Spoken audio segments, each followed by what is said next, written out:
Perkenalkan, nama saya Virginia Lerek. Di sini saya akan mereview hasil tampilan web sederhana yang telah saya kerjakan. Nah, untuk langkah pertama di sini saya masuk ke browser. Kemudian di sini kita ketikkan localhost phpMyAdmin, maka akan muncul tampilan seperti ini. Nah, di dalam localhost phpMyAdmin ini sudah saya buatkan database bernama database pembelian. Di dalam database pembelian terdapat tabel barang dan tabel pembelian sebagai tabel proses. Dan di sini ada tabel kasir sebagai tabel master.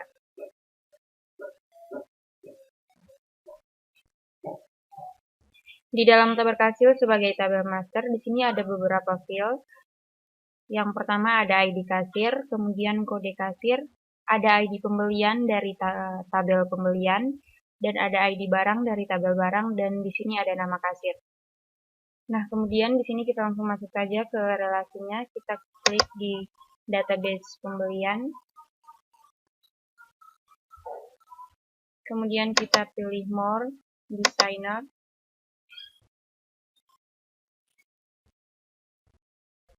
Nah, di sini sudah ada relasi tabelnya. Di sini tabel kasir sebagai tabel master. Dan ada tabel barang dan tabel pembelian sebagai tabel proses. Di sini untuk ID dari tabel barang yang menjadi primary key akan terhubung dengan tabel kasir yang dimana ada ID barang yang menjadi foreign key. Begitupun sebaliknya di tabel pembelian ada primary key ID pembelian yang terhubung ke tabel kasir, ID pembeliannya sebagai foreign key. Nah, di sini kita dapat melihat di tabel kasir.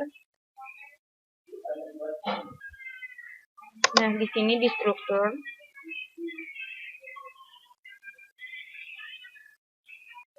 Nah, di sini di dalam tabel kasirnya yang berperan sebagai primary key adalah ID kasir, dan di sini terdapat dua foreign key, yaitu ID pembelian dari tabel pembelian dan ID barang dari tabel barang. Kemudian kita lanjut, di sini kita lihat. Nah, di sini terdapat data tampilan web sederhana yang sudah saya buat berdasarkan tugas-tugas sebelumnya, yaitu struktur pembelian. Maksud saya tabel data struk pembelian. Di sini ada daftar struk pembelian, dan di sini sudah saya kerjakan seperti ini tampilannya. Kemudian di dalam, nah tampilannya seperti ini, dan di sini kita lihat scriptnya. Untuk inner join tabelnya kita lihat Visual Studio Code. Nah, di sini untuk from tabel kasir kita panggil inner join-nya dari tabel pembeli. Kita ambil dari tabel pembeli kita ambil ID pembeli untuk kita join dengan tabel kasir. Karena di sini ID pembeli dari tabel kasir sama dengan ID pembeli dari tabel pembelian. Kemudian untuk inner join tabel barang juga sama, kita ambil ID barangnya, kemudian kita joinkan pada tabel kasir. Di sini ID barang dari tabel kasir sama dengan ID barang dari tabel barang. Kemudian di sini kita lakukan inner join-nya untuk setiap tabel dari tabel pembelian dan tabel barang, kita joinkan ke tabel kasir menggunakan ID barang dan ID pembelian dari tabel barang dan tabel kasir. Maksud saya dari tabel barang dan tabel pembelian. Nah, kemudian di sini kita langsung saja lihat hasilnya di browser. Nah, tampilannya akan seperti ini. Di sini sudah terdapat satu tabel dengan beberapa field yang ada kode kasir, nama barang, nama kasir, nama barang, harga barang, waktu, dan tanggal. Di sini terdapat 4 buah data. Dan di sini saya akan mencoba memanggil limit.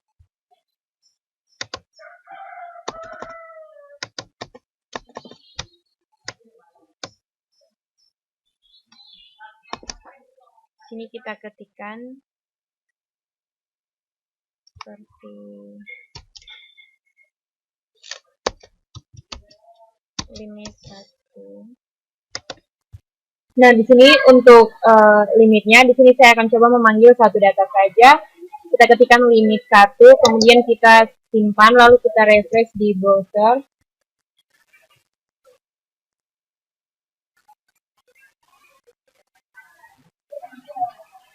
Nah, maka data yang akan tampil di sini hanya 1.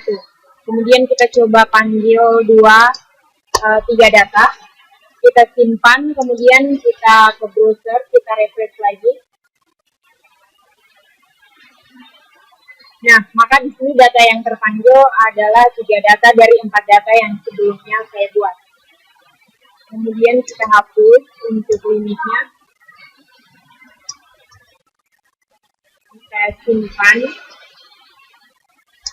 Kita kembali lagi ke browser, kemudian kita refresh di sini. Nah, di sini maka semua datanya akan terpanggil. Kemudian dari data ini,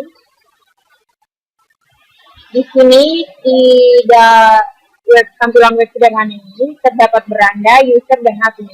Ini untuk tampilan berandanya, untuk tampilan usernya. Nah, di sini tampilannya seperti ini. Saya mendesain dengan warna yang berbeda. Begitu juga dengan tampilan admin. Nah, tampilannya seperti ini.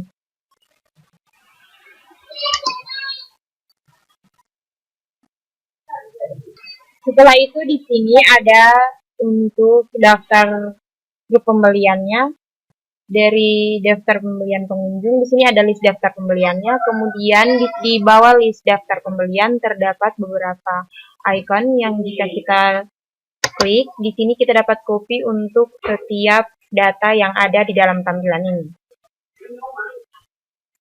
Itu untuk icon copy-nya. Kemudian untuk icon CSS-nya, nah di sini sudah terdownload untuk CSS, begitu juga dengan Excel, PDF. Kemudian untuk tampilan printnya kita klik print, nah maka tampilannya akan seperti ini. Kita kembali lagi ke struk pembeliannya. Nah, di dalam database, maksud saya di dalam web sederhana ini saya ada terapkan beberapa icon di samping beranda, user, admin, juga ada di daftar pengunjung, kemudian list daftar pembelian. Dengan di sini saya menerapkan dengan script yang berbeda. Nah, contohnya di sini seperti pada script daftar pembelian pengunjung. Di sini ada scriptnya yang sudah saya ambil dari Bootstrap, dari internet, kemudian daftar pembeliannya. Kemudian kita lihat di barcode-nya untuk tampilan dari beranda, user, dan juga admin. Di sini sudah saya terapkan.